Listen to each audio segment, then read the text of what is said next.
How's going guys, welcome to the channel. In this video we are gonna see, what if Naruto got harem with Leone, Sheele, Esdeath, Akame, Chelsea, Sayo? Part 1. Huge shout out to One Winged Angel of Death for this story. If you wants to see awesome fanfiction like this, don't forget to subscribe. Now let's get into the video. Naruto opened his eyes for the first time in days to find himself in an unfamiliar but very comfortable bed. Looking at his side he saw his friend Sasuke resting on another bed. Sitting up he was able to get a good look at the room he was in. The style of the room was unlike anything he had seen in Konoha or any of the other villages. Even the bed was far different from what he had seen in the past, but it did resemble what someone like a daimyo would sleep in. "Hey Sasuke, are you awake?" Naruto asked the uchiha who looked sound asleep. However, Naruto knew that a shinobi like Sasuke wasn't someone who would let their guard down, even when they were asleep. True to his expectation, the uchiha's head turned to him with open eyes, revealing his normal onyx-colored eyes. "I am now," Sasuke said as he sat back up and looked at his body to find it covered in bandages. "Where are we?" the uchiha asked Naruto, who frowned. "I don't know. But I can feel that whoever saved us aren't the best people. The malice in this house, it's horrible." Before they could continue, an old man in a suit came into the room. The two shinobi looked at him cautiously. While he didn't have the same disgusting feeling as the rest of this household, he was far from pure. "I see you've awakened. Lady Arya will be pleased when she returns from her time with her mother. For now I've been ordered to give you food upon your awakening," he said before placing a plate of food on both of their laps. Both had to admit that the food looked very good and were starving after days of constant battle, but both quickly saw the slight smirk on the man's face. Naruto's eyes widened. He felt a spike of negative emotions coming from outside the house. Despair, hatred, pain, anger, jealousy, and bloodlust, all of that was mixed together and coming from the same source. Sniffing the food he found something hidden deep within the rich smell of the meal. Poison. Looking at Sasuke, the two leaped off the bed. The old man was surprised when Sasuke pushed him against one of the walls of the room while the other jumped out the window. "You are going to tell me everything?" Sasuke said as his eyes transformed. The butler looked horror-stricken when he saw the change in Sasuke's eyes. The man struggled against Sasuke, but his body went limp when the uchiha pulled out the man's soul using his rinnegan. Going through the man's memories of the family and what they did to their guests enraged him to no end. But he also saw a memory of the land they were in and knew that they weren't in the elemental nations anymore. He saw how he was ordered by the matriarch of the house to poison them as to make them unable to move so they could take turns torturing them to death. Looking out the window he saw Naruto heading towards the building where the butler's memories told him that they killed their victims. He hoped that his friend made it there in time to save the poor souls who were being killed. Yes, he once again thought of Naruto as a friend. He had accepted that he had lost the battle since Naruto was still alive and he was unconscious, meaning that if they had still been in their world, he would have been captured or killed once someone like Kakashi or the freed shinobi including the Kages showed up. By beating him, Naruto had proven that his ideals were the right ones in his eyes and earned his respect. Now to get rid of this filth. Sasuke thought to himself as he headed out to kill the rest of family and rid this world of the scum. Walking down the halls he saw a metal suit of armor standing with a sword on its side. As he passed by it he took the blade and headed to where the owners of the house were. Entering the living room he saw a man sitting in a cushioned chair in front of a fireplace. "Oh, you're back early," he said, cheerfully unaware of who was behind him. "I hope you enjoyed their cry of pain. I wish I could have been there, but I had some business I needed to take care of," he said with a saddened sigh at the end. "That's too bad," Sasuke said as he walked closer. Patriarch of the house fell out of his chair when he heard the unfamiliar voice. Looking at the source of the voice he saw a silhouette of a young man with a glowing red eye and a glowing purple eye. The light from the fire reflected off the blade revealing it to the man. "Who are you?" the man yelled as he crawled away from the uchiha. Sasuke stepped into the light allowing the owner of the house to see him fully. You're one of the two my daughter brought to play with," the man yelled as he backed up even more. "You do not deserve to know my name," the uchiha said as he raised the sword he took into the air. The man screamed in fear as bolts of electricity danced along the blade. "Now, perish," Sasuke said as he brought the sword down on the man, cutting from his right shoulder to his left hip. His blood splattered everywhere as his screams of pain woke up the rest of the servants. Before the man could bleed to death, Sasuke kicked the blood-covered man into the fireplace and watched as the fires ate away at the man's body. Looking back he could see several servants looking on with widened eyes. "We're free," one said before smiling. "We're free," he yelled as the rest continued to cheer on at the death of their master. "Gather as much as you can," Sasuke said as he walked towards a window. "In half an hour this mansion will burn," he said as he jumped out the window. He couldn't sense people's extensions like Naruto could, but he knew from the soul of the butler her killed that most of the servants here were ones that the family abducted, tortured, and enslaved. With Naruto. The blonde had arrived at the source of massive negative emotions. Raising his leg up, he kicked in the metal door with ease. What he saw inside nearly made him throw up. The floor was covered in blood as dead bodies hung from the ceiling. There were cages with numerous dead bodies murdered and countless of them were two females who were in the middle of cutting open a poor teen girl, maybe a year younger than him. The two turned around when he bursted into the slaughterhouse. The blonde girl's eyes widened when she saw Naruto. "You're one of the ones I brought home," she said, shocked to see the blonde male standing in front of her and her mother. She could tell from the look of the shinobi that he was not pleased by the sight. "Arya, why don't you show our guest back to his room while I finish up here?" The girl's mother said before going back to the poor girl who hung from the ceiling. Naruto could tell that the girl was alive but in critical condition. The Uzumaki glared as he saw the woman raise a rusty-looking butcher knife to cut the raven-haired girl. Without missing a beat, Naruto moved much faster than the two could see and caught the woman's arm mid-swing. "How could you do this to someone?"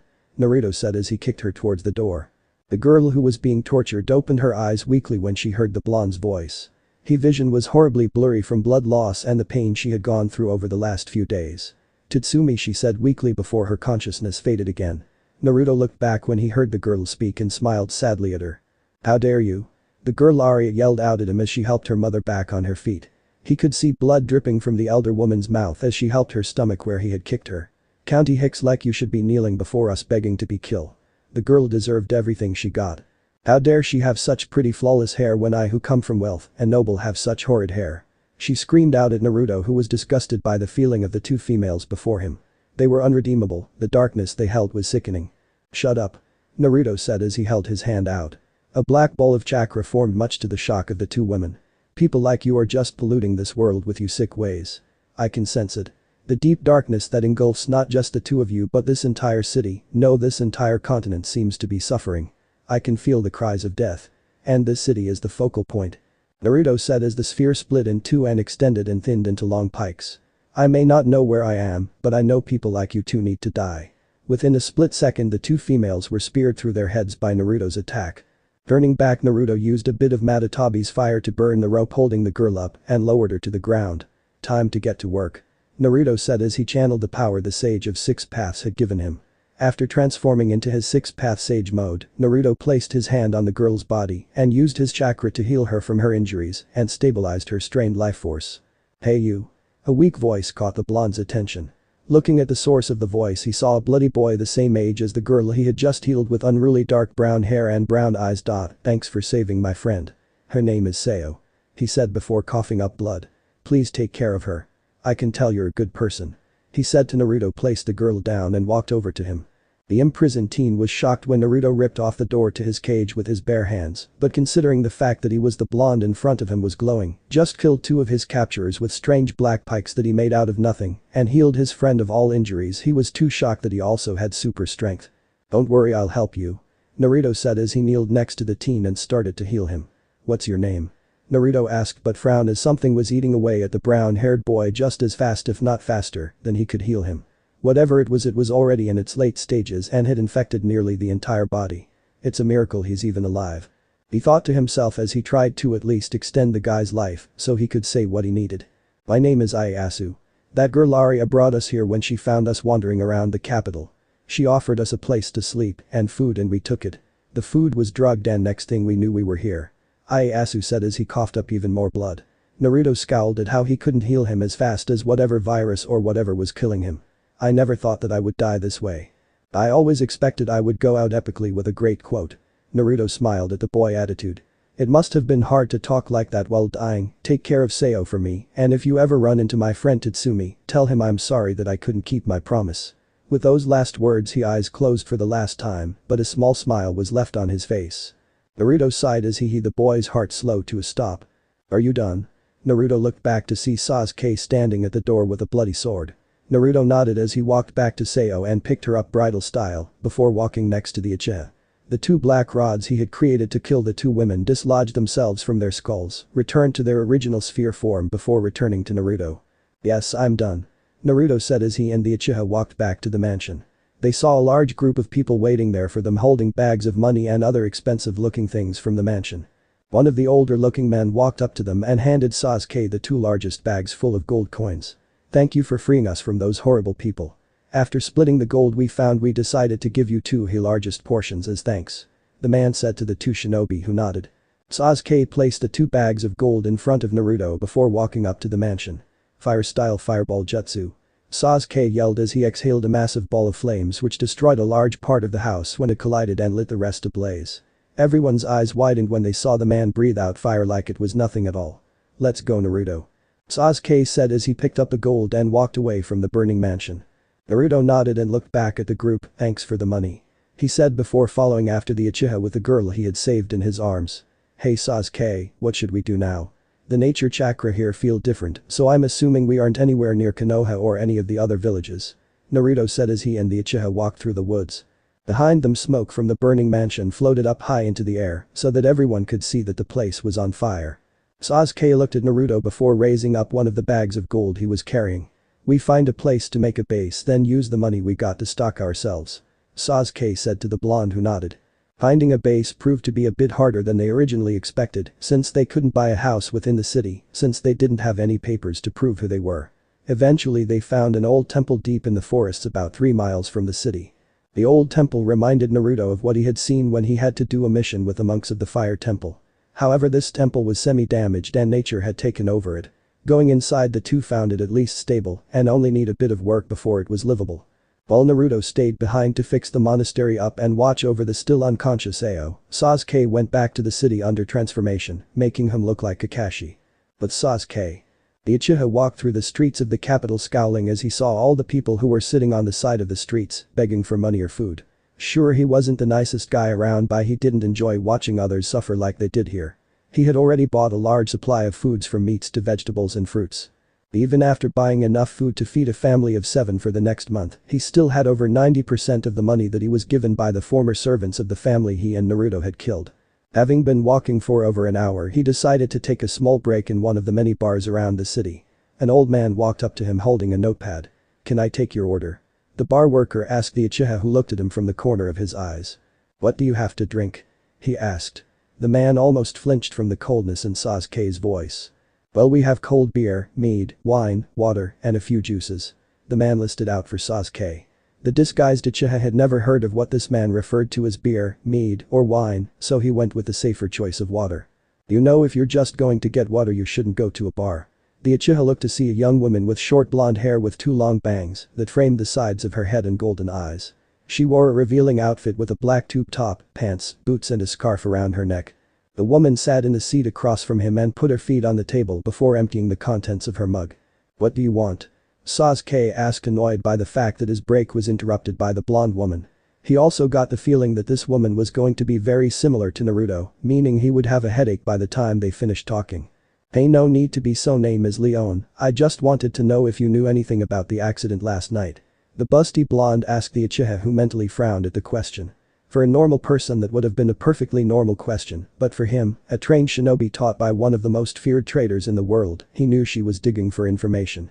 Sasuke stood up before his drink arrived and walked away. "I don't know anything," he said as he exited the bar. The blonde frowned before going after him, however by the time she got out the door, he was nowhere to be seen. How could he move so fast? He didn't even leave an odor trail.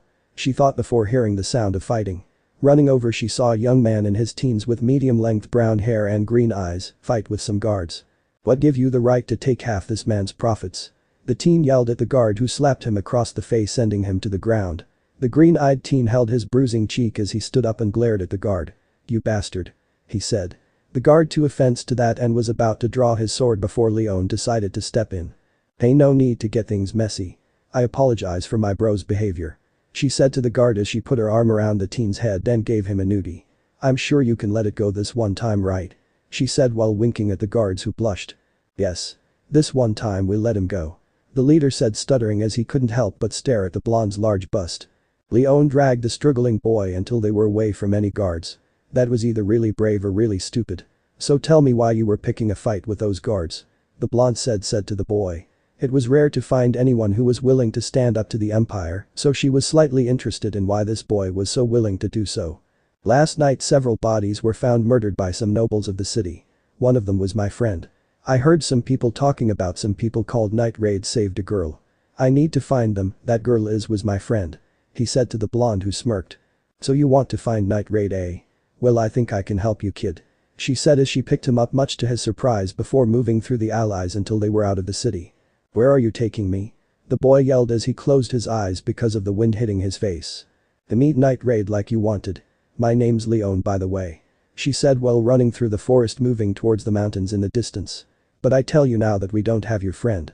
Whoever killed those rich guys and saved your friend wasn't Night Raid, but it also wasn't the Empire. Leone said to the boy, who was shocked. Wait, you know Night Raid? He asked, shocked that the blonde who had gotten him away from the guards was really part of an assassin group. But then it sunk in that his friend wasn't with them. So you don't have Sayo? He asked, a bit saddened, but at least he was getting to meet the group who fought against the Empire. To think that he was going to join those bastards, he was about to enlist in the army. Every single person he asked about, minus a few who claimed to be former servants of the family, said that they did nothing wrong and that Night Raid should be punished. He couldn't understand how they were taking the murder of innocent people so easily and justifying it. After hearing that Night Raid fought against the Empire and might have his friend, he decided to seek them out. Yep. You already know my name. What's your by the way? Leone asked the brown-haired boy. Tatsumi.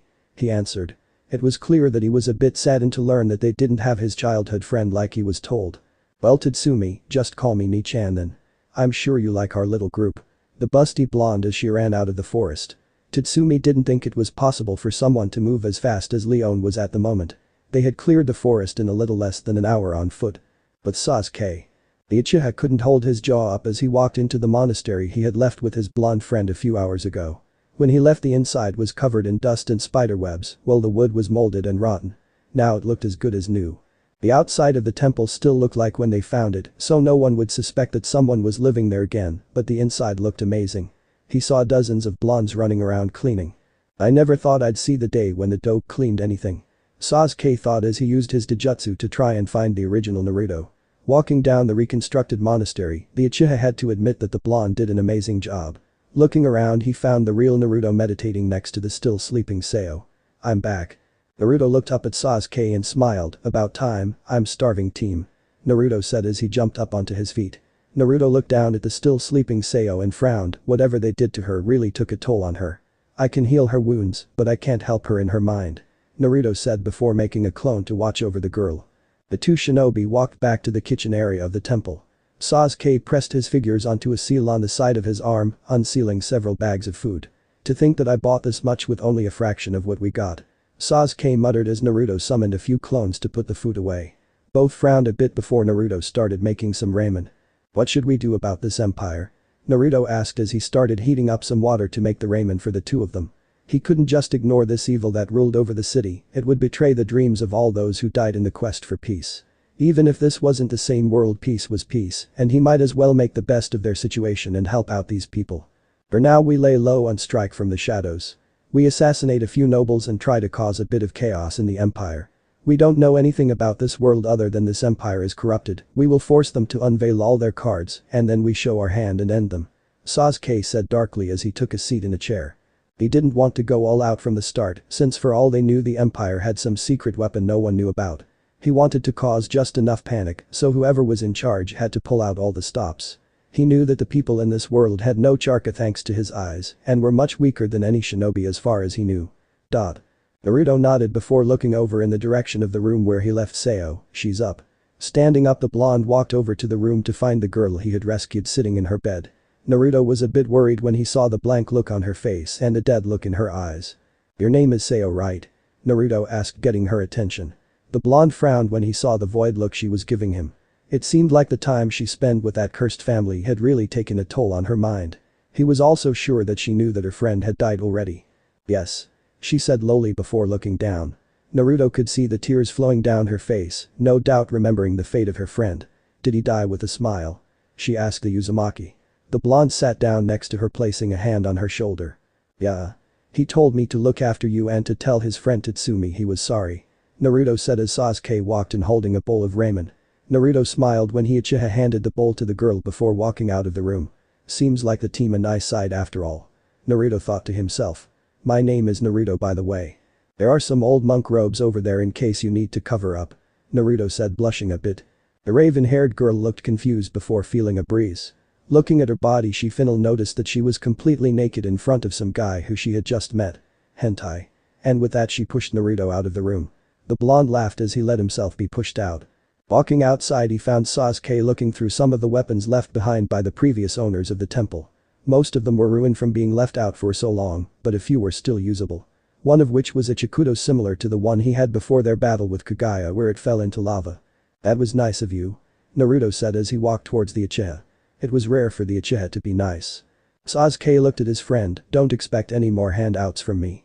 I don't need she starving to death and fouling up the place," the uchiha said without skipping a beat. Naruto's sweat dropped since he knew that Sasuke was being serious on some level. "Besides, you choose to take her in, so it's your responsibility to take care of her. You're making her sound like a pet," Naruto said before looking through the weapons.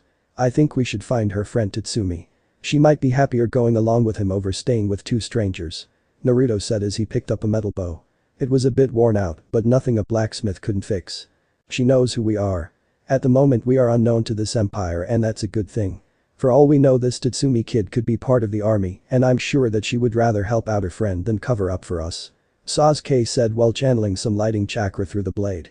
Sasuke smirked when he saw sparks dance along the metal. It wasn't as good as his old one, but it would for now. "We're not killing her or keeping her as a prisoner," Naruto deadpanned at what his rival was implying they do. "She has good intentions but is a bit confused at the moment," Naruto said before seeing something among the weapons he hadn't expected. The blonde put down the bow and walked over to find two trench knives like Asuma used to use before his death at the hands of the Jashinas Titan. "I'm so keeping these," Naruto said out loud before they heard the door to the monastery open. The two shinobi looked back to see a blushing Sayo standing at the door wearing a loose-fitting robe that kept trying to slip down. "Thank you for the food," she said to Sasuke before walking over to Naruto. "I need new clothes. My old ones are destroyed, and this keep SL." She didn't finish as the robe fell off, exposing her naked form in its entirety to the two. Sasuke sighed and walked away, while Naruto couldn't help but stare for a bit before looking away. I'll send a clone to do that," Naruto said as Sayo covered herself again. "What are you going to do?" Naruto asked her. He needed to know what the girl was going to do. He didn't really like it, but Sasuke had a few points. They couldn't afford being discovered and traced at the moment. Who knew what this place would do to try and get to them? Sayo looked out towards where the city was. "I don't know. With Ieyasu dead and Tatsumi still missing, I have nowhere to go. Originally we were going to join the military." While she couldn't see it, Naruto tensed a bit at the mention that they were going to join the army. "But after what happened, I just don't know. For all I know, Tatsumi already joined," she said as she picked up the bow that Naruto was looking at before. Naruto smiled at her. "You know how to shoot an arrow?" Naruto asked when he saw her looking at the weapon. "Yeah. I trained with one back in my home village with Ieyasu and Tatsumi before we left to join the military," she responded. "I know the team is going to get annoyed, but you can stay with us until you figure out what you want to do," Naruto said before walking inside, leaving the girl behind to think about what he had said. Naruto turned the corner to see Sasuke leaning against the wall. "You're too trusting. We are technically enemies of that city," Sasuke said before walking past Naruto. "If she betrays us," Sasuke started before looking back at Naruto with Taijutsu active, "I won't give her a second to beg for mercy." The Uchiha finished before leaving Naruto and walking into one of the empty rooms he had claimed as his own. Sayo outside sat under a tree and thought about her future. "What should I do? Maybe Tatsumi did join the military, or maybe he died along the way," she thought before clutching her head. Tears streaked down her face. She had gone through the tortures without giving a single cry, but her friends was a different story. Ieyasu and Tatsumi had always been there for her, and now one of them was gone forever and the other was still a mystery. On top of that, she didn't know what to think about the empire anymore. Originally she had seen it as her village's way of getting fame, but now she had seen and felt the evil within the empire. 1 week later. Naruto and Sasuke stood a few meters away from each other. It had been 1 week since Sayo had awaked, and she had mostly stayed in her room thinking her helping out around the temple. Has she come to a decision? Sasuke asked as he stared down the blonde who stood in front of him. It had been an entire week and neither of them had spoke more than a sentence with her. "I don't know," Naruto said, frowning slightly. He knew that the Uchiha was getting impatient with her. "Though, I thought you would understand what she was going through considering your past," Naruto countered as he got into the stance he was taught by the toads. Sasuke narrowed his eyes on Naruto before charging at the blonde. Sayo was watching and listening from the door. She knew that the raven-haired teen didn't trust her, and truthfully she couldn't blame him. "Don't bring that up," Sasuke growled as he attempted to take Naruto's head off with a punch. Naruto crossed his arms to block it and countered with a kick to the left side of Sasuke's ribs. Sasuke landed on his feet but was forced to jump out of the way as Naruto came at him with a heel drop kick. Sayo was surprised when the strong stone floor shattered from the force behind the kick. What strength? She thought, shocked by the power the blonde was able to put out. What have I gotten myself into? She screamed mentally as she watched the awesome power the two shinobi were starting to display as their spar continued. Fire, wind, lightning, lava, steam and a bunch of these elements, what are they? Naruto walked through the marketplace of the capital city of the empire. It had been a little over a month since he and Sasuke had been dropped into this strange and twisted world, and he had to say that it was a large change for the two of them. Unlike back home where they were recognizable across the continent, here they could walk around freely without being hounded by the populace. Naruto usually spent most of his time around the poorer parts of the city where most of the people weren't corrupted as much as those in the richer parts. A few weeks ago Sasuke decided that they needed a source of income to cover them when the money they had ran out. Since Naruto was the most sociable of the two, he was the one put in charge of getting a job even if he hated it. After dipping into their funds, Naruto, while under a transformation, bought a bar under the name Hashirama Senju and named his bar the Toad Sage Bar after the moniker both he and his late sensei Jiraiya had. It had become an overnight hit in the city as he sold high-quality liquor at extremely low prices. Normally this would be a bad business strategy since they would have to pay more than they would gain if it wasn't for the fact that it was all stuff that Naruto had stolen from noblemen. The day was one of his slower nights as he decided to be there in person rather than sending in a shadow clone like he usually did. Looking around, there were only about 3 people there and they were all knocked out from drinking too much. Of course Naruto quickly healed then when no one was looking but didn't do much else. Naruto. The blonde looked up from cleaning a freshly washed cup to see 2 people walk into his bar. One was a girl while the other was a guy. The two were Leone and Lubbock, who were both regulars at his bar since its opening. While he didn't know much about Lubbock other than he owned a bookstore, he had quickly befriended Leone thanks to their similar personalities. Lubbock was a young man with short green hair and red goggles on top of his head. He wore a long green jacket with a fur-trimmed hood over a white and red ringer shirt and blue jeans. He wore it with brown shoes. Naruto smiled at the two as he got 2 glass mugs ready to fill with their choice of drink. "It good to you, Leone," Naruto said to the blonde woman who grinned back at him. Have you been, Lubbock?" Naruto said, fist-bumping the green-haired teen. The two sat down on the 2 stools in front of Naruto was motioned at his large selection of liquor for them to choose. "I'll just take some water," Lubbock told the blonde, who nodded and filled the large cup with some fresh water he had made using Asobu's power. Yes, it was a stupid way to use the power of a tailed beast, but it kept him from having to build a filter or tapping into the capital's water supply, which wasn't clean at all, since most of the rich people in the city had personal supplies of water separate from the rest. "I'll take a bottle of your best sake," Leone yelled out as she placed the amount of money the bottle would cost on the table. Naruto chuckled as he placed the cup of water in front of the green-haired teen while going in the back to get the bottle of sake he had stolen from a relative of the Prime Minister himself and kept it a secret from most of his customers. Just as Naruto was coming back, he saw a large man entered his bar. He was a large muscular man with black hair that was graying near his temples. He had an unusual hairstyle with 4 ponytails or braids on the back of his head wrapped in white cloth. He also had a large star-shaped scar over his missing left eye, while his remaining eye was red with a black sclera. In a way, the man reminded him of Zabuza, one of the 7 swordsmen of the mist, because of his sharp teeth. "I'll be taking 3 bottles of your best. And I think it goes without being said that it will be on the house," the man said to Naruto as he walked towards them. The blonde man frowned as he summoned a kunai under the table in case he needed a weapon. He had heard rumors of this man from the people in his bar. It was not uncommon for someone to come in and drink away their problems while talking about the Imperial Guard captain named Ogre, who happened to be the one in front of him now. The Uzumaki glared at Ogre as he walked out from behind the counter and stood in front of the large man with his arms crossed. He could tell that both Leone and Lubbock tensed at the sight of the man, and from the looks in their eyes, the two would take action if needed. While this intrigued him, he decided to take care of the issue of the guard captain before him. "I'm sorry, sir, but I'm afraid that we don't offer discounts," Naruto said firmly to the scarred man, who growled at him and raised his fist into the air. Naruto didn't even blink when the fist came down on him. Both Leone and Lubbock jumped out of their stalls, only to be stunned speechless as Naruto caught the attack with a single hand. "This is your final warning, sir, leave now, I'll show you out the hard way," Naruto said, applying a bit of pressure on Ogre's hand. The sound of bones cracking filled the bar as Naruto's dug into Ogre's hand. "Fine," Ogre said before pulling his hand out of the blonde's grip and storming out of the bar. Naruto grinned as he walked past the slack-jawed duo and returning back to his spot behind the counter and smiled at the two as he poured Leone a cup of sake. "Hey, sit down you two, and what's with those faces?" Naruto asked, laughing at the faces the two were making. Sure, it was rare here that someone could stop a punch from the captain of the guards without effort, but it wasn't unheard of. Sure, nearly breaking the guy's hand was a bit of a stretch, but he needed a way to make a point. But strength. And he doesn't have a Tigu on him. Lubbock thought to himself as he sat down and drank his water. He knew that the guy was hiding some skill because of the way he walked around and from athletic frame, but he never thought he was this strong. Leone was a bit more vocal with her thoughts about the scene. "Wow, that was so cool. How did you do that? You just stopped his punch like it was nothing," she yelled out cheerfully.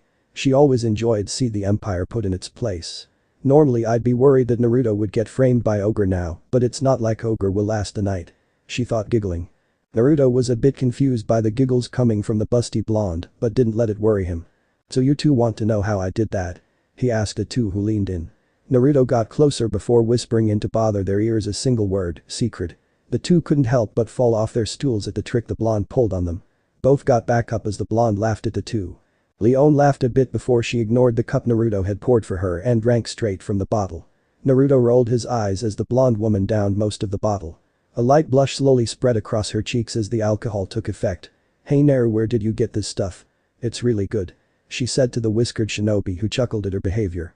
"Sorry, but that's a secret too," Naruto responded as he watched a few others in the bar wake up from their alcohol-induced coma and wobble home. Before he could do anything, he found himself being hugged into Leone's breasts. A bright red blush which neared what Hinata used to have spread over his entire face as he felt the blonde's pear press into his face. "Oh, why do you have to be so mean, Naru?" she mocked, cried as she pressed him further into her bountiful chest. Naruto started flailing as he was running out of air. Leone smirked before pulling Naruto out and giving him a small lick on his cheeks. It was at this point that Naruto's blush surpassed anything Hinata could ever pull off and was nearing the color of his mother hair. Lubba couldn't help but laugh at the two blondes. It was obvious that Leone was drunk. "I've never seen Leone get drunk this fast. You must have some powerful stuff there, Naruto," he said to Naruto, who managed to get away from the Leone and was now taking deep breaths. Naruto grinned weakly at the green-haired teen. "It's some of the finest in the empire," Naruto said before taking the empty bottle away from Leone and taking the cup full of sake and drinking it himself. "But it barely affects me. It must be genetic," Naruto said as he washed the cup and threw away the bottle. "Well, I better take her home," Lubbock said, helped Leone stand up and started walking towards the door. Leone complained that she wanted to stay some more and keep drinking with Naru. Naruto rolled his eyes as he watched the two leave his bar. Seeing that there was no one left in the bar, he placed his figures in a cross. "Shadow clone jutsu," he said before a clone of him appeared next to him in a plume of smoke. "Follow them and keep them safe," he ordered the clone. The last thing he needed was the two being attacked on the way home by some guards who wanted to take advantage of Leone's drunken state. "Well, I better close up shop," Naruto muttered as he got tired of waiting for any customers only for none to come in. As he closed the doors and sealed it with Yuin Jutsu, he started his walk home. It wasn't long before he received the memories of the clone he had sent after Leone and Lubbock. Apparently it followed them out of the city before trailing them to the mountains, where he was nearly spotted by a girl with black hair and dazzling red eyes. As he walked through the streets, he caught the faint scent of blood in the air. Walking towards the source of the smell. Going into an alley, he saw the dead body of the man who tried to force him to give him some of his products. He didn't say anything but saw a boy with brown hair walking away from the battle with a semi-shocked face. Deciding not to stick around, he went back to the temple. He left the dead body for whatever poor sap had to clean it up. As he walked back, he couldn't help but think of all the things he and Sasuke had done. They had become a major concern for the empire's government as they led a string of thefts and murders across the city. No one knew who they were yet, as they always moved at night and cloaked in all black. They had saved a lot of people in the time since they decided to fight the empire, but never joined the revolutionary army, as many of the people they saved told them. As far as they knew, the revolutionary army could be as bad as the empire, and they really didn't feel like taking orders from a group they didn't know much about. As he entered the temple, he could hear Sasuke talking to someone whose voice he didn't recognize. He was immediately on guard as he walked to the main room. When he entered, he found Sasuke talking to a slender man with long white hair and purple eyes with markings on his forehead. The man also wore priest-like robes. Naruto was surprised to see someone other than Sasuke or Sayo in the temple, since none of them had told anyone. Sasuke looked at Naruto with a strong glare. "Did you invite this guy here?" the Uchiha asked. It was clear from his tone that he was angry that their location had been found out by some priest they knew nothing about. He knew that he hadn't talked to the priest before and Sayo wasn't allowed to go anywhere without one of the two shinobi by her side. That only left his blonde partner who usually works at the bar they bought. Naruto's eyes narrowed on the white-haired man who smiled at him. "No. I didn't," he said as he watched the man bring a cup of tea to his lips, taking a small sip before lowering it. Naruto was confused since he sensed were telling him that this man had no ill intent towards them, yet held a strange power that was literally part of his being. "Hey you guys, do you know who or what this guy is?" Naruto asked the tailed beasts inside of him. "Sorry brat, but we have no idea who he is, but I can tell he's not fully human. He feels almost like those monsters people talk about called danger beasts, but at the same time a human. Maybe a hybrid." Kurama stated what he felt using its chakra. Naruto took in what his Biju had told him and sat down in a chair between Naruto and the man. "I'm sorry to intrude, but I'm on quite a tight schedule," the man said before taking another sip of his tea. "I know the two of you are suspicious of me and how I knew you three were hiding out in this temple, but I hope the two of you will hear me out on what I have to say," the white-haired man said to the two shinobi who looked at one another and nodded. Seeing that the two had agreed to listen to him, the man continued. "I am the Lord of the Path of Peace. We are a religious organization that for the last 10 years have been doing what we can to oppose the empire without violence. However, after nearly a decade of activity and no results, many of our members are becoming restless. I myself have been contemplating an uprising.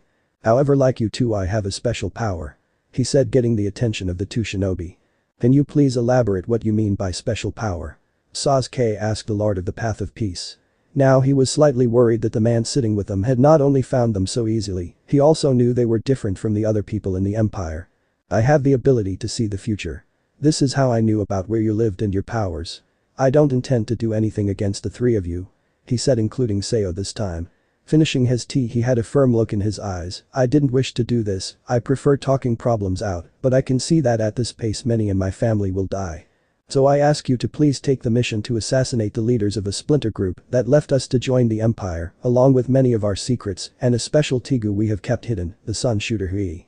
It's a bow-type Tigu with the power to shoot arrows which burst into flames when they hit organic material. If you manage to stop the splinter group, I will allow you to keep it, as I know it will fall into the right hands. Here is their current location," the white-haired man said, placing a letter on the table before standing up and walking away towards the door. "I have to leave now. Please do be careful. I would never forgive myself if one of you died," he said as he walked past the gates of the temple and into the forest. The two watched the man leave until he was out of view. Naruto turned to Sasuke, who seemed to be thinking about what the man had said. "So what do you think, team?" Naruto asked the incarnation of Indra, who folded his hands together and leaned forward. "Oh, are you sure he had no ill intent?" he asked the Uzumaki, who nodded.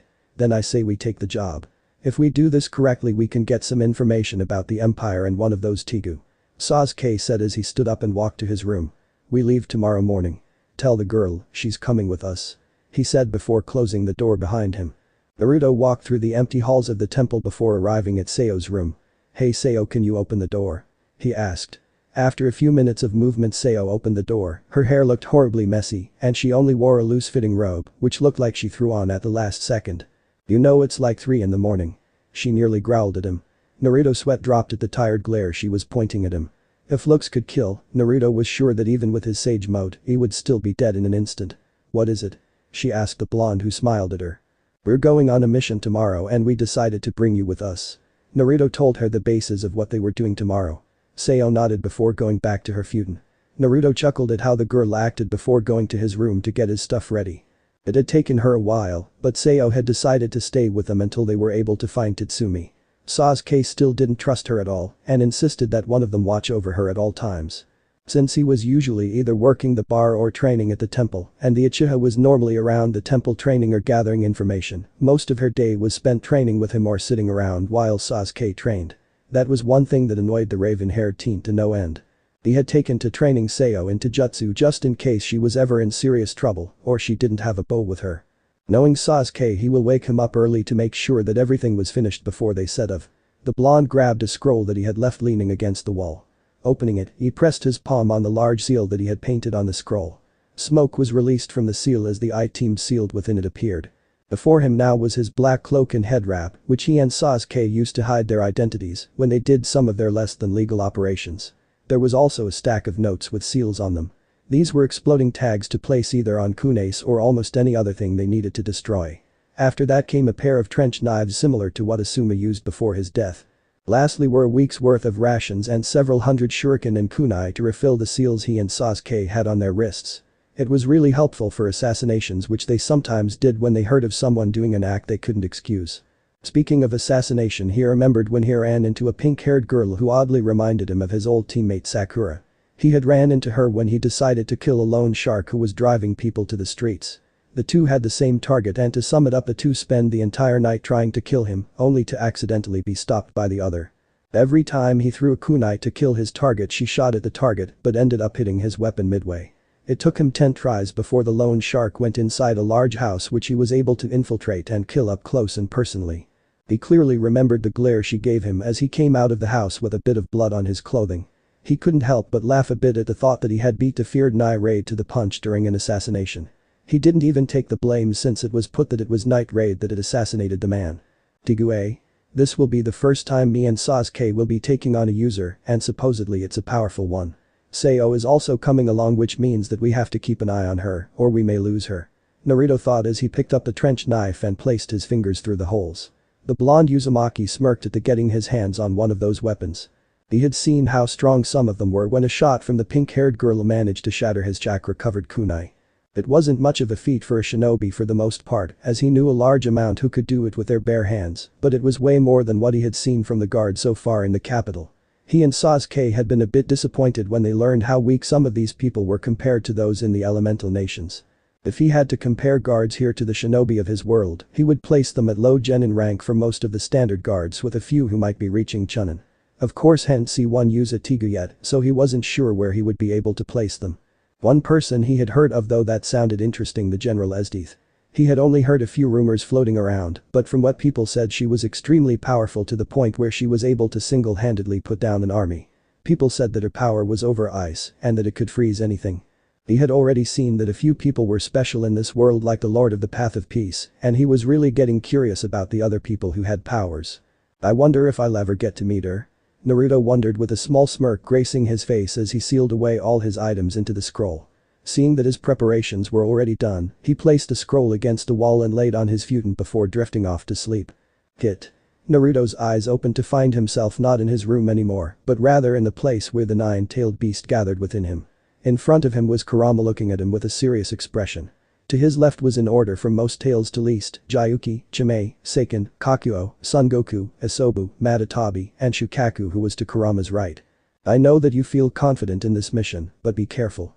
A careless mistake could cost you, say, that Sayo girl's life, for example. You may be able to tank your way through a lot of punishment, but she isn't a shinobi. Kurama stated to the Uzumaki, who nodded his response. He had already thought about what could happen to Sayo if she got in over her head. I trust in you guys to help me if something happens. Naruto, as the 9 chakra constructs, who nodded in agreement. Thus give us the call and we'll assist in any way we can. Son Goku said to Naruto, who smiled at the large lava using Biju. If he had to say, Son Goku, Gyuki, and Kakuo were the most level-headed of the 9, with Madatabi, Chimei, Isobu, and Seiken being near the middle, and Shukaku and Kurama being the crazier of the 9. Next day. Naruto and Sasuke waited at the entrance to the temple for Sayo. Both were dressed in their black cloaks and head wraps and had large scrolls strapped to their backs. The two were really to go their mission to intercept and kill the group who splintered from the Path of Peace. The growl escaped Sasuke's lips as he tapped his foot impatiently. It's been half an hour. He snarled out before looking at Naruto. You did tell her what time to be ready by, right? He asked the blonde, who paled slightly before running inside. The uchiha just sighed and waited for his teammate to return. Naruto ran to Sayo's room and nearly ripped the door of its hinges as he opened it. As fate would have it, he opened the door just as Sayo was about to put on a dark blue bra, while her only other clothing was a pair of panties that matched the bra. Naruto froze in place as the two just stood there for seconds. Naruto couldn't help but let his eyes wander down at Sayo's perky chest. It was neither large or small, but a modest middle ground. Sasuke said to hurry up. He said, blushing but never averting his eyes from the teen. It wasn't the first time he had seen her naked, so unlike last time, he wasn't as embarrassed. He blamed Jiraiya for this. He was sure that the old man had cursed him with some perverted jutsu before his death. Get out. She yelled as she pushed him out and closed the door behind him. The teen blushed darkly as she put on her bra. Stupid pervert, always trying to peek at me. She thought before looking into a mirror which the blonde had bought for her when she asked for one. Looking at herself, she couldn't help but feel a bit self-conscious about her body. Those thoughts were quickly shaken out as she scoffed and continued to dress herself. Stupid blonde pervert. She muttered as she put on the outfit Naruto had given her a few weeks ago, in case she was ever invited to go with them on a mission. After putting on the cloak and head wrap, she picked up the bow and quiver that sat in one of the corners of her room. That had been one of the gifts Naruto and Sasuke had gotten for her during her stay. To say she was shocked when she found out Sasuke actually supported the idea of giving her a proper weapon was an understatement.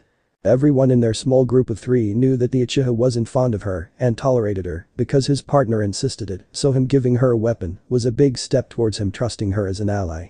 Her relationship with the blonde was interesting since he did keep her at arm's length by never revealing anything major but was friendly with her and treated her as a friend. He also trained her a bit in close-range combat or taijutsu as he called it, and seeing how physically strong both the Uzumaki and Uchiha were, she knew that refusing training from the two was a waste of a chance. Besides taijutsu, they had helped her with her archery a bit, but Naruto wasn't skilled at that art and Sasuke, who was semi-skilled in archery but refused to do any more than give her a tip once in a blue moon. Lastly was the subject of her last remaining friend from her village, Tatsumi. She still didn't know where he was or even if he was alive. She dreaded the day she found him because she had no way of knowing if he was already dead or maybe had joined the Empire's army like they had planned to do. She didn't know what she would do if she found him in the army. On one hand he was her childhood friend, but on the other Naruto and Sasuke had saved her life, fed, clothed, and housed her along with training her, so she felt she would be betraying them if she chose to join the Empire if Tatsumi was there. That and the thought of fighting the two of them as enemies is a nightmare that I don't want to have, she muttered as she walked out of her room. As she walked down the hall she continued to think about what she might do in the future. Naruto had said that he was trying to convince Sasuke into letting her go back to her village under the condition she would never speak of them again, but over the months she felt as if the two had become almost like family to her. Even Sasuke cared enough to make sure that she was getting what she needed to live, even if he said it was so she didn't stick the place up with her corpse as he put it. Even with the Uchiha's cold attitude over the month, the two of them were the closest thing she had to friends. Walking outside she met up with the two shinobi. A light blush spread on her cheeks as she averted her eyes from Naruto. It did the same, remembering the little incident they had where the blonde had once again seen her chest. Sasuke noticed the state of the two and couldn't stop his eyebrow from twitching in annoyance. This is a mission and those two idiots are all flustered. Why did I have to lose to that dope? The Uchiha thought to himself before deciding to speak. Let's get going, you two. Sasuke said, snapping the two from their state, but the blushes refused to fade completely. Now let's see what Itachi can do. Both shinobi thought as they along with Sayo walked into the forest. So this is the place. Naruto said as he and Sasuke arrived in a village several miles away from the capital city. On his back was Sayo, who was looked a bit sick from the amazingly fast pace that the two shinobi moved at. Naruto had been forced to carry her as they quickly found that she was much slower than either of them thanks to her lack of chakra and training like theirs. Are you alright, Sayo? Naruto asked her as she got off his back. Sayo swayed a bit before steadying herself, just a bit woozy. She responded before looking up at the sky. The sun had already started to set in the distance as the sky darkened. A crescent moon rose up, illuminated the darkening sky.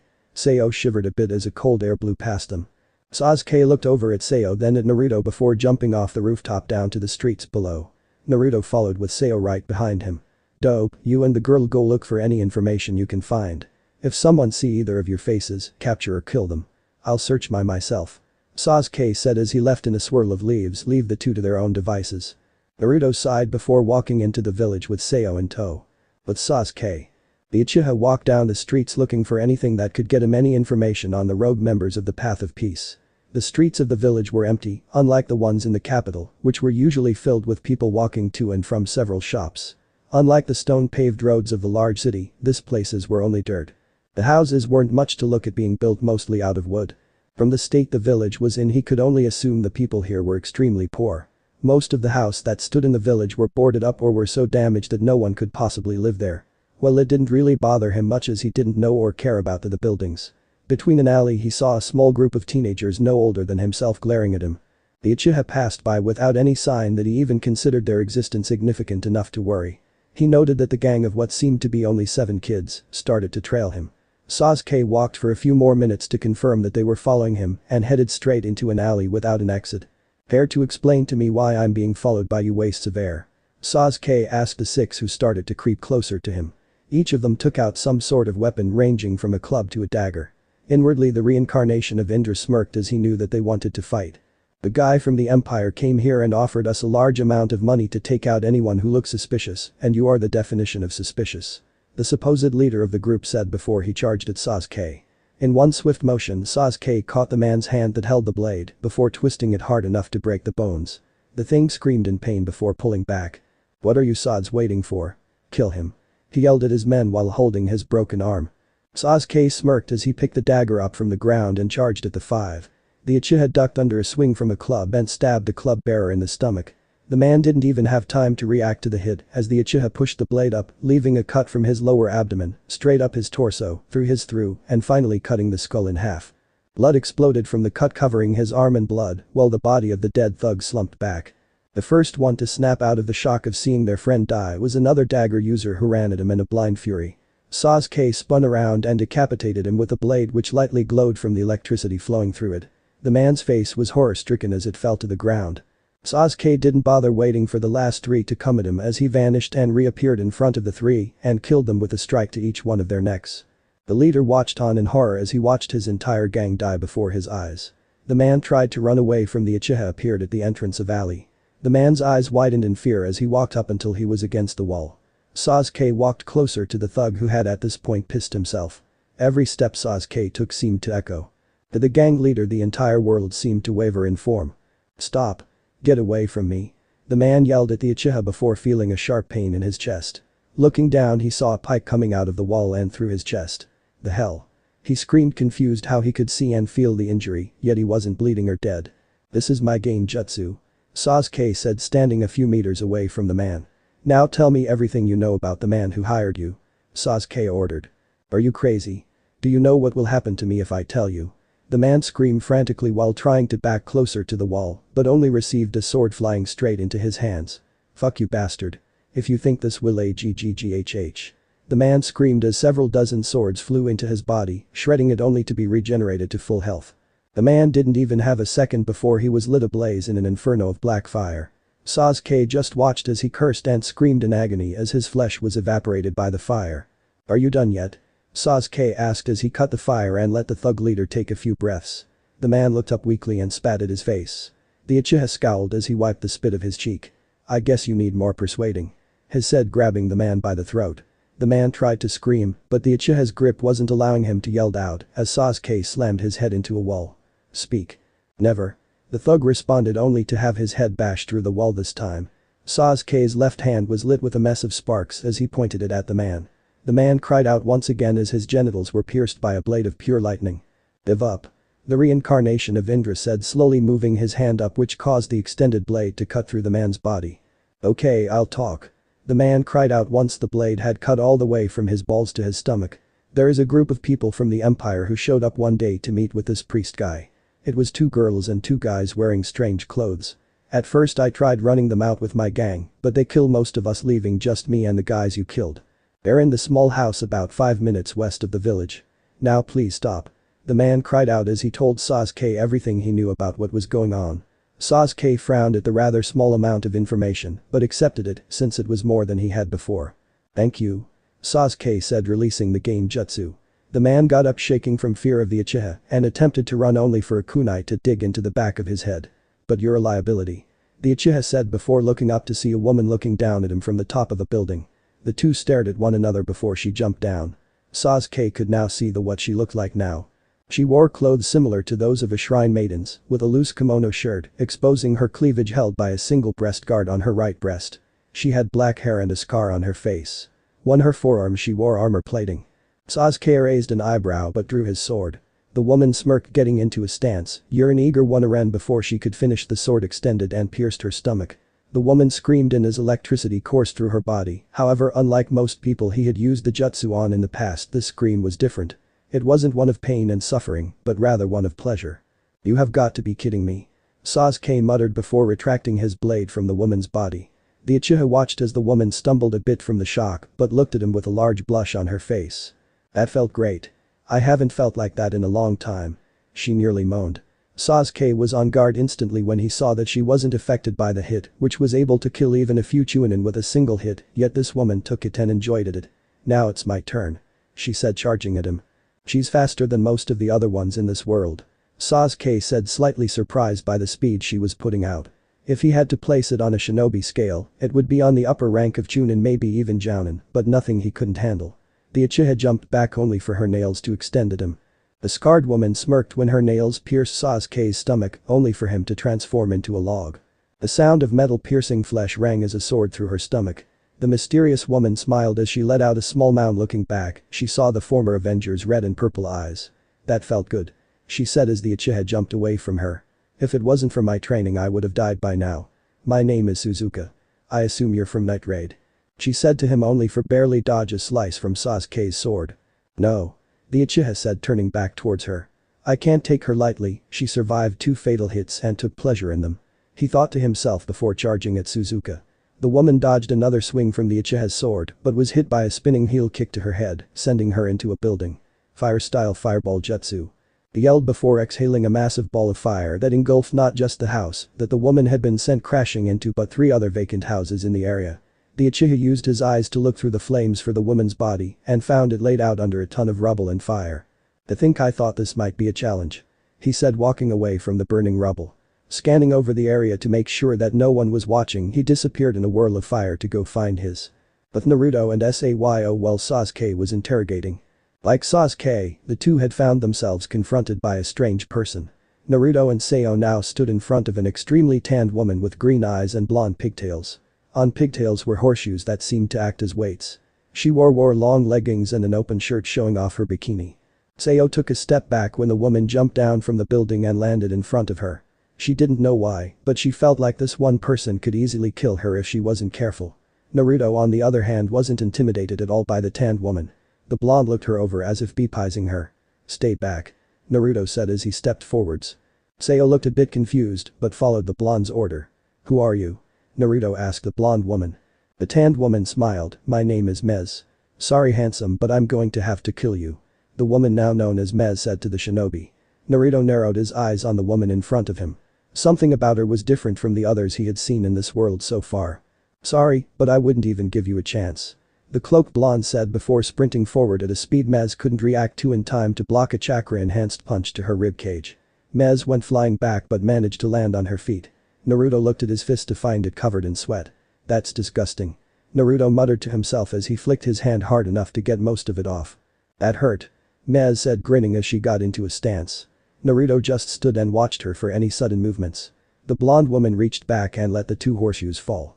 "Now it's time to have some fun," she said before she tried to blitz Naruto, only for him react in time and kick her in the stomach, sending her flying into a building.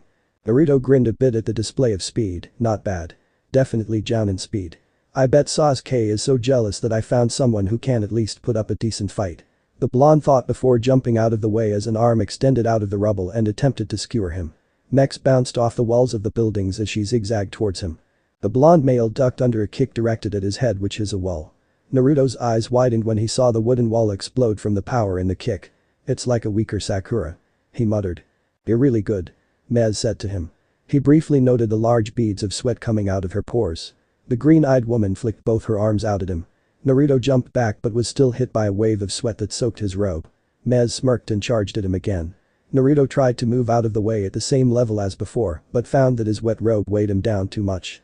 "This is both annoying and disgusting," the blonde when he saw the woman coming right at him. He instead caught her fist and threw her down the road. The blonde thought about abandoning the robe but decided instead to just simply use a bit more power than before. As his eyes widened when Naruto moved even faster than her, even when her weights were off and he was soaked in her oil-like sweat. The blonde smirked at her shocked expression before unleashing a devastating combo using his clones. Naruto kicked her back only for a clone to appear under her and kick her up into the air. 3 more clones jumped over her and slammed their heels into her stomach. Sayo's eyes were wide at the battle unfolding in front of her. Naruto was moving slightly faster than when he usually sparred with Sasuke. She always knew that they were holding back a lot around her, but this was unreal. Mez was just being ragdolled as the Uzumaki didn't give her a chance to counterattack. It wasn't long before Naruto finished his onslaught and let Mez fall to the ground unconscious. Naruto couldn't help but smirk as walked over to the defeated woman. "I went a bit overboard, but I'm shocked she's still alive," Naruto said as he took her pulse to find her heart still beating even if it was slowed. He was about to seal her into a scroll to question later when her nails extended to insane lengths. The blonde jumped back in order to avoid the razor-sharp nails. That hurt. Mez said, getting back up from the ground. Naruto couldn't help but smile at the fact that the battle hadn't ended so fast. Now I'm going to get serious. She yelled before her arms extended and retracted rapidly. Naruto moved faster than Sayo could see as he dodged a barrage of attacks. You're really good. But your powers remind me of someone I'd rather forget. The blonde said as he remembered his several fights with the Snake-san and Orochimaru before he joined Sasuke and helped them against Madara. Even if he had helped them, the Snake-san would always hold a spot on his list of people he disliked. Mez stopped her attack and charged at the robed Uzumaki, who rushed at her as well. Her nails extended and mended together into a makeshift knife. Naruto equipped his trench knife and charged wind chakra into the metal. The chakra-covered blade met the nails head-on and much to the surprise of the tanned woman was able to cut through them. Being forced to retreat from the clash, Mez looked at her fused nails to see that her knife had nearly been split in half. Now that was close. She sighed in relief. If it had gone on for any longer she may have lost her hand in the process. Sorry, but I have to go. She said to the blonde. It was better to retreat with a bit of information than dying at this point. Mez moved quickly in an attempt to get away from the two only for an arrow to find itself in her thigh. Naruto looked at Sayo, who was shocked at the fact that she had been able to hit the other woman even when she was going at speeds where she could barely keep track. I hit her, she yelled out in shock. Nice, I knew I should have brought back up. She muttered, attempting to get back on her feet to continue her battle. The real Naruto never have her a chance as he stepped on the back of her head and forced her face into the ground. Mez tried her hardest to push against the force the foot was exerting on her, but found it pointless as even with all her efforts the blonde was too strong. I win. Naruto said cheerfully as he dropped a small green ball that landed next to Mez's face. The small sphere exploded into a small cloud of smoke right in the woman's face. Her every feature seemed to slowly relax as the drug worked its effect and knocked her out. Sayo watched as the man who had saved her life a while ago got off the other woman, allowing one of the many clones to seal her into a scroll which Naruto pocketed. That was amazing. Sayo said to Naruto, who smiled at her. How did you move so fast? I've never seen anyone move like that even when you spar with Taka. She asked him using their code names. Naruto laughed jovially at the wonder the slightly younger teen had about his moves. He didn't realize that he hadn't shown her anywhere close to his true capabilities at any point since he had first rescued her. It was mostly because of Sasuke, but until they found this Tatsumi or were absolutely sure she was on their side for good they couldn't risk it. You haven't seen anything close to our full power, Harem. Taka still doesn't trust you enough to show you our all. Naruto explained to the girl, who frowned at the fact that she still wasn't trusted fully by the two. Seeing the frown, Naruto decided to at least make her feel a bit better. Hey, I let you see a bit more than what the team would have. The blonde said before feeling the reincarnation of engineering. Speak of the devil. Naruto said when Sasuke arrived via Shunshin. Did you learn anything, Kitsune? The Uchiha said using Naruto's code name. This was a way to protect their identities, and now that they knew that someone was aware of their presence, it was completely necessary. Sasuke looked around at the damage done to the part of the village he had found the two in. It was nowhere near the level of destruction caused by his fight. Only that there are people who know we are here. I captured the one who was sent to kill us. She was stronger than the common rubbish known as the guards, but still nothing I couldn't handle. You? Naruto said to his partner. I ran into someone too. He said as he remembered his fight with the odd woman who took pleasure in pain. It really was a situation he was unfamiliar with. Like yours, mine was stronger than the other people of this place, but still in the end wasn't much more than a jounin. I say if I had given her a chance she would around Kakashi's level around the time before I left Konoha. Sasuke said to the blonde, who nodded in agreement. I also learned that the target is located about 5 minutes west of the village by their speed. So it's about 30 seconds for one of us at moderate speed. So what do you say? Naruto said, pulling out the scroll. Do you want to interrogate her or what? The Uzumaki said before the Uchiha took the scroll. I'll take that as a yes. You go find out what you can from her, me and Sayo will hunt down the target. Is that okay with you, Sayo? Naruto said to the Uchiha. Sayo nodded in agreement and left with the blonde. Sasuke looked down at the scroll and vanished in a swirl of leaves. Elsewhere. 3 men waited in a room lit only by a single candle. How long does it take to release the souls of 3 insects? A large man was a large man with a heavily muscled build. He had a long braided hairstyle, with hair sticking far out at the sides and bald at the top of his head. He had a long bushy beard and mustache, bushy eyebrows, and dark prominent circles around his eyes. Similar to his fellow man, he wore armor plating on his forearms. He also wore a large iron pauldron on his left shoulder. What do you say, Bara? He asked the other muscular man. The Bara was a large man with a muscled build, wearing shorts similar to that of a Muay Thai combatant. He had strange markings around the top of his head which resemble stitches. His hair was long and braided into two long strands at the bottom, with long bangs framing each side his face. His eyes were abnormal, with fully black sclera. There were dark markings or tattoos visible on his face and body. Similar to his fellow Rakshasa demons, Ibara also wore armor plating on his forearms. "Who cares if they fail, I go and kill those three myself," he said with a large smile at the thought of killing someone. The last man frowned at the attitude of the two. "Would the two of you please be quiet? I swear, why did the Prime Minister have to order you bastards to protect me?" the man said out loud, much to the ear of the two men. The large bearded man had to hold back Ibara from killing the man. The tense air was interrupted by an entrance of Suzuka, who was only wearing a heavily burned shirt. Her entire body was covered in severe burns and cuts. It almost looked like someone had tried to cook her alive. "Oh, look who's back. It seems like those guys were more than you could handle. Where is the last one?" the third man asked the burned woman. "It turns out one of them could breathe fire and tried to roast me alive under a house," she said before sighing dreamily as a large blush spread across her peeling cheeks. "I think I'm in love," she said for the three to hear. "Stan, I think we may need a new partner," Ibara said to the stoic man, who nodded slowly. The two were aware of their teammates' love for pain, but to think she would say she was in love with someone who had burned her alive was pushing it. "So where is Mez?" Stan asked her. "Assuming the other one is as strong as the guy I faced, I say she's dead," she said before the door behind her exploded. The two men stood up on guard. The last one stood up and opened a secret door that led underground. Suzuka was too injured and moved away from whoever broke down the door. "Them chase down the traitor and kill him," Naruto said to the black-haired girl, who nodded. Climbed down. They attempted to stop her, only for Naruto to appear in front of him and kick him away. "No way, I'm letting you go after her," the blonde said as his eyes changed colors from blue to yellow and his pupils became bar-like. "This time I'm serious," Naruto said, entering his sage mode. He didn't know how strong the two of them were and he wasn't about to take risks, especially now since Sayo may be in danger. "Serious?" Ibara yelled before laughing madly. "Do you really think magical mascara will help you? Die," he yelled as his arm extended and shot towards the blonde. To a normal person it may have looked like a speeding bullet, but to Naruto the hand was moving in slow motion. Naruto slapped the hand away from him, which destroyed every bone in Ibara's hand. Stan charged at Naruto, only for the blonde to effortlessly dodge his attack and counter with an earth-shattering elbow to the man's stomach. The bearded man didn't stand a chance as blood erupted from his mouth and he fell to the ground with his eyes rolled back. Ibara roared in anger as he extended his other arm at Naruto. The blonde caught the hand this time and used it to pull the main body towards him.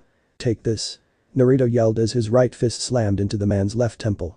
Seeing that both men were out for good, Naruto turned to the last one, only to find that she had ran away during the fight. "Damn it," Naruto said before severing the heads of the two men just to make sure that they weren't alive. "But Sayo." The woman chased down the man through a series of underground caves before finally cornering him. "I got you," she yelled as she shot an arrow at the man. The older guy smirked as he turned around suddenly and fired an arrow made of pure fire. Sayo barely dodged it without getting the tiniest bit injured. 9 more arrows came flying at her from the bow in the man's hands. It was thanks to the harsh training Naruto had put her through that she managed to get out of the situation with only a few burns from when an arrow grazed her skin. "They stopped," she thought to herself when the man stopped firing arrows. Judging from the annoyed look on his face, it clearly wasn't his idea. Most likely it was some kind of weakness the bow had that prevented someone firing a swarm of arrows by limiting them to 10 shots before they needed a certain recharge period. "Enough. I will not waste my time with such a pathetic battle," the man said, firing another stream of arrows at Sayo. The girl desperately tried to dodge them without getting hit. Each arrow that missed sparked a large fire where it landed, which illuminated the tunnels. After the 10th arrow, Sayo saw that the man wasn't able to fire anymore. Taking advantage of the chance, she fired an arrow that dug deep into his chest. "Yeah," she yelled as she prepared another shot, but before she could fire, the bow started working again. She ran down the tunnels as she dodged the flaming arrows. Once again, after 10 had been fired, the attack stopped. "Damn bow. Why don't you work?" the former member of the Path of Peace questioned as he tried to break it over his knee. It seemed as if the bow responded to the insult and set his clothing on fire. Sayo aimed another shot, but this time aimed at the man's head, which was the only body part that was not on fire. "I'll make you proud, Naruto, Tatsumi, and Ieyasu," she thought to herself as the arrow in her hand flew towards the man's. Sayo herself had mixed feelings when she saw that the arrow had pierced the man's skull and brain. The fires died almost in seconds after the traitor died. Sayo was gasping a bit as she walked over to the bow. A twinge of fear gripped her heart as her hand slowly made its way to the bow. She had seen what it did to her target and didn't want to suffer the same fate. "You can do it, Sayo." Looking back, she found Naruto standing behind her, smiling. The raven-haired girl looked a bit unsure but steeled her nerves and gripped the tigu. Instead of a burning feeling she felt a wave of warmth flood over her, as if she was basking in the sun in spring. "You did it," Naruto yelled as he ran and hugged her. Sayo blushed at the contact but returned the hug. It was her first mission and it was a great success. "I did it." "But Sasuke." The Uchiha looked down at the tied-up mez. It was obvious that the woman was trying but failing to break out of the metal wire that was holding her down. "Normally I'd try to get you to tell me what I want to know either by talking or pain, because I usually learn some rather disturbing things. However, I don't feel like wasting my time with another possible masochist," Sasuke said, putting his hand on top of the woman's hand, not even giving her a chance to defend herself. "So I'll do things the easy way." Mez couldn't even utter a word before her entire world went black as his soul was torn out of her body. Sasuke mentally prepared himself as he took it in. "This is the last time I absorb a girl's memories," he muttered, blushing a bit at some of the more lewd memories. The blush was gone within seconds as he set the woman's body on fire and left. 1 week later, night raid. "Get soon?" Leone asked as she read over the order. They had just received a request from the Revolutionary Army to take out a man who had been going around killing people for pleasure. The request had come from a woman who claimed that her husband had been murdered by the man. The picture given was a cloaked man wearing a fox mask. "I guess we're on this one, Akame," the blonde said to her friend. Akame was a young girl with long black hair that reaches down to her knees and red eyes. She wore a dark sleeveless mini dress with a white collar and a red tie and a red belt that has a red side skirt cover. She wore it with long black socks and black shoes. She also wore red gauntlets and black gloves. "Yes," she agreed and got up. She had heard about him and another one people were calling Taka. Both had been shown to use what people called magic powers, but they agreed were most likely Tigu. "And Tatsumi is getting his second mission with Lubakan to the red light district," Leone added as a young man of average height with medium-length brown hair and a cowlick that falls with its weight with green eyes. He was wearing a white high-collar jacket over a tan sweater vest, a pair of black pants and combat boots. On his back was a sword. The temple. Once again Naruto and Sasuke sat with the leader of the Path of Peace. "So you're saying that tomorrow the former prime minister's daughter will be killed soon?" Sasuke asked the white-haired half-human who nodded. "I'm handling this mission. Last time you got to take on 3 decent opponents, this time I'm going to handle this even if there aren't any decent fights," Sasuke said to the blonde who was slurping bowl after bowl of ramen. They were gifts from the leader for their mission being completed. The girl's father died a few days ago when he attempted to go the capital alone. No doubt he feared for his daughter's safety. Originally it was going to be both of them who would die, but it seems that your actions have changed the fate of a few people. This is quite the interesting event," the Lord of the Path of Peace said to the two who took in his words. Both were interested in how they were affecting the world, but for now they would settle on changing some lives. "Do you object to me going in alone?" Sasuke asked the blonde.